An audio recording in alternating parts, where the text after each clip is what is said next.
안녕하세요. 다산의 에듀의 이창선 교수입니다. 자, 이번 시간에는 이제 연소 방지 설비에 대해서 같이 공부해 보도록 하겠습니다.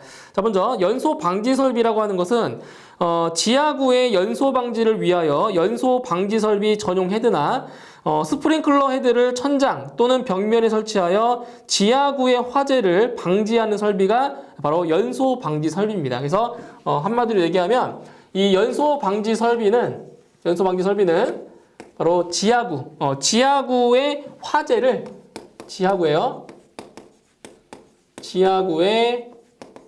화재를 방지하기 위한 설비가 연소 방지 설비라고 보시면 되는 거예요.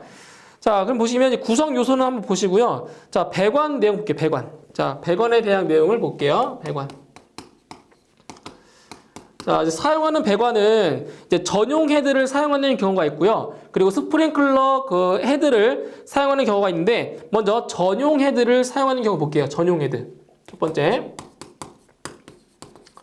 자, 전용 헤드를 사용하는 경우. 자, 여기서는 살수 헤드의 개수에 따라서 마찬가지로 배관의 구경이 달라요. 그래서 살수 헤드의 개수예요. 1개, 2개, 3개, 그 다음에 4개에서 5개, 그 다음에 6개 이상. 자, 이렇게 나눠져요. 살수 헤드의 개수가 이렇게 나와 있을 때 그 개수마다 배관의 구경이 달라진다라고요. 그럼 먼저 헤드의 개수가 1개인 경우에는 배관의 구경이 32mm 이상이고요. 그 다음에 헤드의 개수가 2개인 경우에는 바로 40mm 이상이고요. 배관의 구경이. 그리고 헤드의 개수가 3개인 경우에는 배관의 구경이 50mm 이상. 그 다음에 4개에서 5개 사이에서는 65mm 이상. 그리고 헤드의 개수가 6개 이상인 경우에는 80mm 이상입니다. 예, 이걸 기억해 주셔야 돼요. 그래서 시험에 나왔었던 거는 뭐가 나왔었냐면 이거. 이게 시험에 나온 적이 있었어요. 그래서 헤드의 개수가 2개인 경우에 배관의 구경은 40mm 이상이다. 이런 식으로 문제가 출제가 되고 있어요. 자, 그 다음에 스프링클러 헤드를 사용하는 경우도 마찬가지로 폐쇄형 헤드의 개수에 따라서 배관의 구경이 다른데 이거는 한번 눈으로 보시면 되고요. 자, 그 아래에 있는 내용을 보도록 할게요. 자, 연소 방지 설비에 있어서의 수평 주행 배관의 구경은 100mm 이상인 것. 그래서 수평 주행 배관. 자, 수평 주행 배관의 구경이에요. 수평 주행 배관의 구경은 자, 얼마다? 100mm 이상이다라는 거 기억하세요. 100mm 이상. 자, 100mm 이상이 되고요. 그 다음에 연소 방지 설비 전용 헤드 및 스프링클러 헤드를 사용하여 상향으로 위쪽 방향으로 100분의 1 이상의 기울기로 설치해야 된다. 그래서 어떤 내용이냐면 전용 헤드 및 스프링클러. 자, 스프링클러 헤드를 향하여 상향으로 자, 100분의 1 이상의 자, 기울기로 설치를 해야 됩니다. 기울기로 자, 설치를 해줘야 돼요. 1000분의 1이죠. 1000분의 1입니다. 1000분의 1 이상의 기울기에. 그래서 뭐를 기억하시냐면 수평 주행 배관의 구경은 100mm 이상이라는 거 기억해 주시고요. 그리고 전용 헤드 및 스프링클러 헤드를 향하여 상향으로 1000분의 1 이상의 기울기로 설치한다라는 거 암기를 하시면 되겠어요.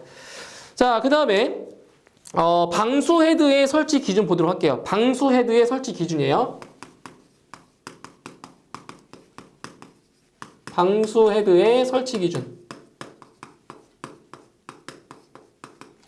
자, 여기서는 첫 번째, 천장이나 벽면에 설치할 것. 그래서 천장이나 벽면에 설치할 것. 자, 암기해 주시고요. 그 다음에 방수 헤드 간의 헤드 간의 거리예요. 자, 연소 방지 설비 전용 헤드의 경우에는 2m 이하입니다. 자, 보세요. 자, 연소 방지 설비 전용 헤드인 경우에는 자, 헤드 간의 거리가 얼마라고요? 헤드 간의 거리가 2m 이하가 돼요. 2m 이하. 그런데 스프링클러 헤드. 자, 스프링클러 헤드를 사용하는 경우에는 헤드 간의 거리가 바로 1.5m 이하입니다. 이거 잘 구분하셔야 돼요. 다시 연소 방지 전용 헤드를 사용하는 경우에는 헤드 간의 거리가 2m 이하고요. 스프링클러 헤드를 사용하는 경우에는 1.5m 이하입니다. 꼭 기억해 주세요.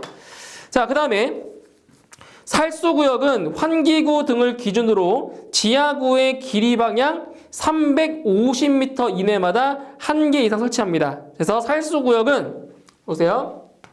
어디라고요? 지하구의 길이 방향. 지하구의 길이 방향으로 몇 미터마다? 350m. 350m 이내마다 자, 1개 이상을 설치합니다. 자, 이 내용은 이제 계산 문제로 출제가 돼요. 계산 문제로. 그래서 지하구의 길이가 나오고 바로 몇 개 이상 설치해야 되냐. 이게 계산 문제로 출제가 되고 있어요. 그래서 요 350m 이내마다 1개 이상 설치한다는 거 기억을 해주시면 돼요. 자, 그리고 하나의 살수구역의 길이는 살수구역의 길이는 몇 미터? 3m 이하입니다. 이제 하나의 살수구역의 길이가 얼마라고요? 바로 3m 이하가 되겠습니다. 3m 이하, 3m 이상이죠. 이하가 아니라 3m 이상입니다. 3m 이상이에요. 자, 그 다음에 괄호 5번에 송수구의 설치 기준이에요. 송수구. 자, 송수구의 설치 기준입니다. 설치 기준. 자, 첫 번째. 자, 지금 7가지 내용이 나와 있는데 이 중에서 자, 동그라미 2번 보세요. 송수구는 구경 65mm의 쌍구형으로 할 것. 그래서 자, 구경이 얼마나 구경 65mm의 쌍구형. 예, 쌍구형으로 자, 해야 되는 거고요. 그 다음에 송수구로부터 1m 이내에 살수구역 안내 표지를 설치할 것. 그래서 안내 표지는 저 뭐라고요? 송수구로부터 자, 몇 미터 이내라고요? 1m 이내에 바로 살수구역 안내 표지를 설치를 해야 됩니다. 이 두 가지 사항 암기해 주시면 되고요. 자, 이제 마지막으로 연소 방지 도료의 도포입니다. 연소 방지 도료의 도포. 자, 여기에서는 한 가지만 기억하시면 돼요. 자, 뭐냐면 지하구 안에 설치된 케이블이나 전선 등을 연소 방지용 도료를 도포해야 된다. 이거예요. 그래서 지하구 안에 이거 하나 기억하시면 돼요. 지하구 안에 설치한 케이블이나 전선 등은 케이블이에요. 케이블이나 전선 등은 연소 방지 도료로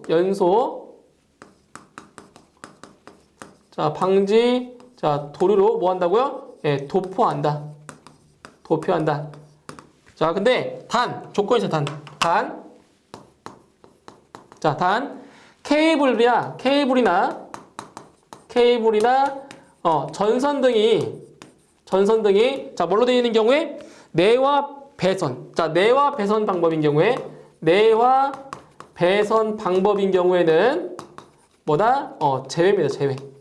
예. 그래서 연소 방지 도료를 도포하지 않아도 돼요. 뭐한 경우에 케이블, 전선 등이 내화 배선 방법인 경우에는 제외가 되는 겁니다. 여기까지 알고 계시면 되겠어요. 자, 이제 문제풀이 바로 보도록 할게요. 자, 문제 1번. 연소 방지 설비의 설치 기준에 대한 설명 중 틀린 것은 1번. 연소 방지 설비 전용 헤드를 2개 설치하는 경우 배관의 구경은 40mm 이상으로 한다. 그죠? 그러니까 살수 헤드의 개수에 따라서 배관의 구경이 달라지는데 살수 헤드의 개수가 2개인 경우에는 배관의 구경이 얼마나 있어요? 40mm 이상이었습니다. 맞고요. 2번. 수평 주행 배관의 구경은 100mm 이상으로 한다. 맞죠? 3번. 수평 주행 배관은 헤드를 향하여 200분의 1 이상의 기울기로 한다? 아니죠. 200분의 1이 아니라 1000분의 1 이상의 기울기를 해야 됩니다. 틀렸고요. 4번 연소 방지 설비 전용 헤드의 경우 방수 헤드 간의 수평 거리는 2m 이하로 할 것. 맞죠? 틀린 것은 3번이 틀렸습니다. 3번. 자, 다음 문제 2번. 지하구의 길이가 1000m인 경우 연소 방지 설비의 살수 구역은 최소 몇 개로 해야 하며 하나의 살수 구역의 길이는 몇 미터 이상으로 해야 하는가? 자, 이렇게 계산 문제로 출제가 되고 있어요. 자, 2번 문제 보세요. 지금 여기서 지하구의 길이가 몇 미터냐면 1000m예요, 1000m. 1000m예요, 지하구의 길이가. 그런데 여기서 살수 구역은 바로 지하구의 길이 방향 350m 이내마다 1개 이상 설치한다고 했죠, 그죠? 그러면 어떻게 해주면 돼요? 지하구의 길이가 1000m니까 지하구의 길이를 기준이 얼마라고요? 350m 이내마다. 그럼 350으로 나눠주면 되죠, 350. 그죠? 350으로 자 나눠주면 요 값은 대략 2.8이 나오고요. 절상해주면 몇 개? 3개입니다. 그래서 살수 구역은 몇 개? 3개 이상 해주면 되는 거고요. 그 다음에 살수 구역의 길이는 자 하나의 살수 구역의 길이는 몇 미터 이상이라고요? 몇 미터 이상? 예, 3미터 이상이죠. 3미터 이상. 자 이렇게 해서 답은 1번에 답이 있습니다. 1번. 다음 문제 3번. 연소 방지 설비의 설치 기준, 구조 등에 관한 설명으로 틀린 것은 1번.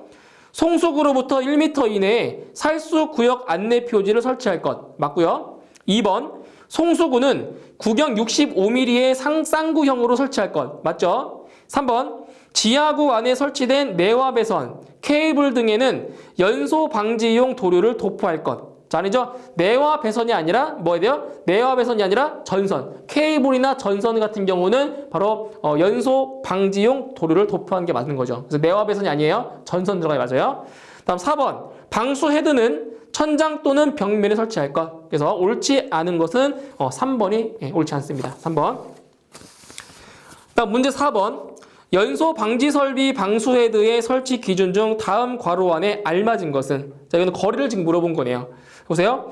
방수 헤드 간의 수평 거리는 연소 방지 설비 전용 헤드의 경우에는 몇 미터 이하?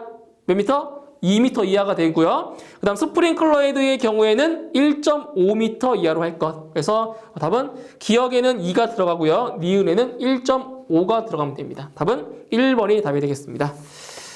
자, 이렇게 해서 이번 강의까지 해서 네 번째 과목인 소방 기계 설비의 구조 및 원리에 대해서 강의를 다 마쳤고요. 자, 지금까지 설명을 들었는지 아시겠지만 암기하실 내용이 상당히 많습니다. 근데 교재에 나와 있는 내용들을 전부 다 암기하실 생각으로 공부하시지 마시고 제가 강의 중간중간에 말씀드렸던 언급해 드린 내용을 위주로 공부를 하시면 조금 더 효과적으로, 효율적으로 공부를 하실 수가 있습니다. 그래서 이번 강의까지, 마지막 강의까지 잘 시청해 주셔서 감사드리고 그리고 앞으로 다가올 시험에서 좋은 결과 있으시길 기원드립니다. 수고하셨습니다.